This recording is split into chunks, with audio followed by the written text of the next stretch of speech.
गया, लोगों ने नारा बुलंद किया और पहलवान को जूते मारे, कोई जूता मार रहा है, कोई गाली दे रहा है, जितने मुंह उतनी बातें, क्योंकि बड़ा पहलवान एक गुड्डे से हारा हुआ था और बादशाह की तरफ से उसे इनाम दिया जा रहा है, गुड्डे को इनामात के साथ इज्जत के साथ ले जाया गया। अब ये जुनैद के बारे में जो खुद अपनी बात है, कोई पूछने वाला नहीं, पूरी भीड़ जली गई और वो जानबूझ के बेहोश पड़ा रहा कि लोग समझे कि हम बेहोश हैं।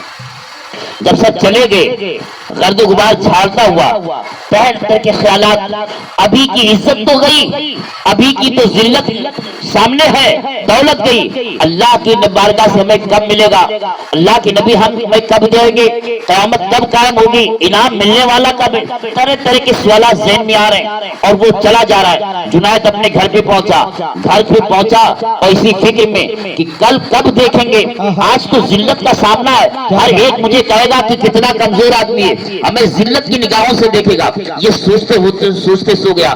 जैसे ही सोया और किस्मत ने अंगड़ाई ली, सरवरे अंबिया तशरीफ लाए और फरमाया, जुनैद मैं अपनी औलाद के किसी भी कसम को या उनके वादे को बाकी नहीं रखता, आज ही मैं क़यामत को नहीं छोड़ता, आज ही वादा पूरा करता हूँ। और फिर ये देखा कि अर्शे इलाही उनके कदमों के नीचे आ गया, आज तक उनका पहुंच हो गई, अब वो हवाओं की दोष पर उड़ने लगे। यहाँ ये मंजर देख रहे हैं और आलम क्या हो रहा है कि वक्त का शहंशाह जो बादशाह था, अब वो नंगे पांव जुनैद की बारगाह में दस्तबोसी के लिए, कदम बोसी के लिए आ रहा है। अब ये हैरान रह गए, बादशाह आप यहाँ आए, हमें ही कहते थे मैं आपकी बारगाह में हाजिर होता, कहा कैसे कहते थे, जो तुमने कुर्बानी दिया है, अल्लाह के नबी हमारे खाम में अभी आके बताए क्या कि जुनैद को तुम शिकस्त समझते हो, वो फतह याद हुआ, मेरी आल पर इतनी कुर्बानी दिया है, जाओ उसके कदम चूमो ताकि तुम्हारी भी इज्जत का चाचा लग जाए। क्या बात है, बहुत खूब, सुभान अल्लाह सुभान अल्लाह। मैं कहना ये चाहता हूँ, आले नबी की याद में ये महफिल मुनक़िद है, जिन्होंने कुछ ना कुछ पैसे खर्च किए होंगे, कुर्सियां लाए हैं, इंतजाम इंतजाम किया होगा, ये कुर्बानियां उनकी जायगा नहीं जाएगी।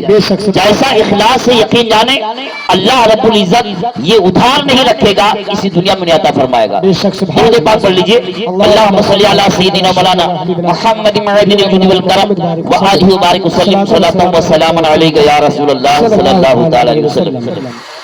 करबला के वाक़यात तो हमेशा आप सुनते ही रहे।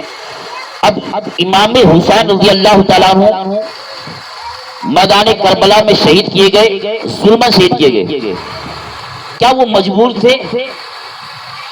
क्या पानी के लिए प्यासे थे? तो यकीनन प्यासे थे, लेकिन उनका ये प्यास इख्तियारी था या मजबूरी थी?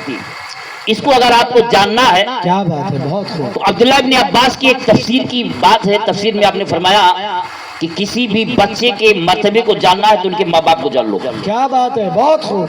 और किसी के माँ बाप के मकाम को जानना है तो बच्चे को देख लो। यानी एक तमसील दिया कि अगर दरख्त की हकीकत को पता लगाना है तो उसकी एक फल को लो, चखो, पता चल जाएगा दरख्त कैसा है। क्या बात है। और दरख्त फल को अगर पता लगाना है तो दरख्त को देख लो, उसके फल का जायजा लग जाएगा। अब हम इमाम हुसैन रज़ी अल्लाह तआला अन्हु आप कौन थे ये जानने के लिए सिर्फ उनकी वालिदैन पर एक या चंद वाक़या समाप्त फरमा लें। बेशक, सुभान अल्लाह। सैयदा फातिमा तो ज़हरा उनकी वालिद मुहतरमा है, वो कौन है, उनकी मकबूलियत बारगाह खुदावंदी का जलवा क्या है, वो आप समाप्त फरमाए। एक मरतबा कुछ खवातीन ने सैयदा तैयबा ताहिरा फातिमा ज़हरा रज़ी अल्लाह तआला अन्हा को दावत दिया, और दावत देने का मकसद वो यहूदिया थी, और उनका मकसद ये था कि ये सरवरे अंबिया की शहजादी कहलाती है।